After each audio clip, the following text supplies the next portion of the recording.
არეულობა და დაძაბული ვითარება ოკუპირებულ აფხაზეთში, ეგრეთ წოდებული ოპოზიციის წარმომადგენლების დაკავება, კაბალური რუსულ-აფხაზური ეგრეთ წოდებული შეთანხმებები და ადგილობრივების მწვავე პროტესტი. ოკუპირებულ აფხაზეთში მიმდინარე ბოლო მოვლენებზე აფხაზეთის უმაღლესი საბჭოს თავმჯდომარემ ჯემალ გამახარიამ მედია ჰოლდინგ კვირაში გამართულ პრესკონფერენციაზე ისაუბრა. უმაღლესი საბჭოს თავმჯდომარემ აღნიშნა, რომ საპროტესტო ტალღა სოხუმში მას შემდეგ დაიწყო, რაც ეგრეთ წოდებულმა პარლამენტმა მრავალფუნქციური კომპლექსების სამართლებრივი სტატუსის მოწესრიგების შესახებ კანონი მიიღო, რომელიც წინ უსწრებდა ეგრეთ წოდებული რუსეთ-აფხაზეთის საინვესტიციო შეთანხმების რატიფიცირებას.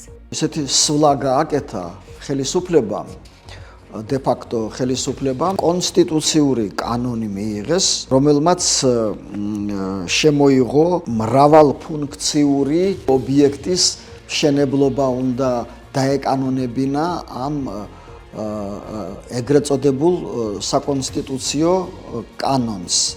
თანაც ეს კანონიც, ეს ეგრეთ წოდებული კანონიც მიიღეს მათი რეგლამენტის დარღვევით. ფაქტობრივად ამით de facto ხელისუფლება შეეცადა ჩაენაცვლებინა ის გაწვეული კანონი აპარტამენტების შესახებ. აქ წერია, რომ ეს აპარტამენტი არ არის, მაგრამ აი რო წაიკითხავთ, ფაქტობრივად აი ეს მრავალფუნქციური კომპლექსი, რომელიც რომლის აშენება დაშვებულია აფხაზეთში და აი ინვესტიციების აი აქეთკენ მიმართვა, ეს არის კიდევ ერთხელ ვიმეორებ, ფაქტობრივად ჩანაცვლება იმ აპარტამენტების. ძალიან ეშინიათ რომ მოაბრუნონ ის კანონი, ის მაინც არ იქნება მიღებული. ამიტომ აგერ გამოსავალი იპოვეს, შემოვლითი გზა იპოვეს და მიიღეს აი ეს ეგრეთ წოდებული კონსტიტუციური კანონი. აი სწორედ ამან გამოიწვია ყველაფერი, რაც მერე მოხდა. ჯემალ გამახარია ოკუპირებულ რეგიონში განვითარებული პროცესების შესახებ რუსულ მედიაში გავრცელებულ ცნობებსაც გამოეხმაურა და აღნიშნა, თუ როგორი მუქარები ისმის აფხაზური საზოგადოების წინააღმდეგ.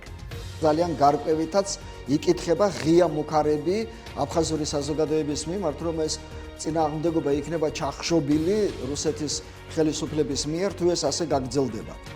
15 ნოემბერს de facto პარლამენტში ეგრეთ წოდებული შეთანხმების რატიფიცირების დღეს მოვლენების კიდევ უფრო დაძაბვას აანონსებს ჯემალ გამახარია. მისი თქმით, ეგრეთ წოდებული ოპოზიცია და საზოგადოება შეეცდება, რომ ინვესტიციების შესახებ ეგრეთ წოდებული კანონის მიღებას ხელი შეუშალოს. როგორც გამახარიამ აღნიშნა, ყველა ეგრეთ წოდებული შეთანხმება, კანონი, რასაც რუსეთის ზეწოლით აფხაზეთის de facto ხელისუფლება იღებს, საბოლოოდ ანექსიისკენაა მიმართული.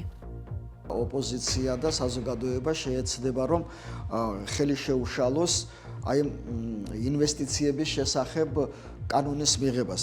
ცხადია, რომ ასეთი კომპლექსები ზღვის სანაპიროზე შენდება. რუსეთს ამ ეტაპზე აინტერესებს ეს სანაპირო აითვისოს და თავიდან ბოლომდე ჩაიგდოს ხელში და გახადოს მისი საკუთრება. მუქარით, რომ აი ჩვენ ამდენს ვაკეთებთ თქვენთვის, ჩვენ გადაგარჩინეთ, გააჭმევთ, გასმევთ, ქართველებს თქვენი განადგურება უნდა და ჩვენ დაგიცავით, დღემდე გიცავთ და აი ახლა ამას თუ არ დაეთანხმებით, აი რა გელოდებათ.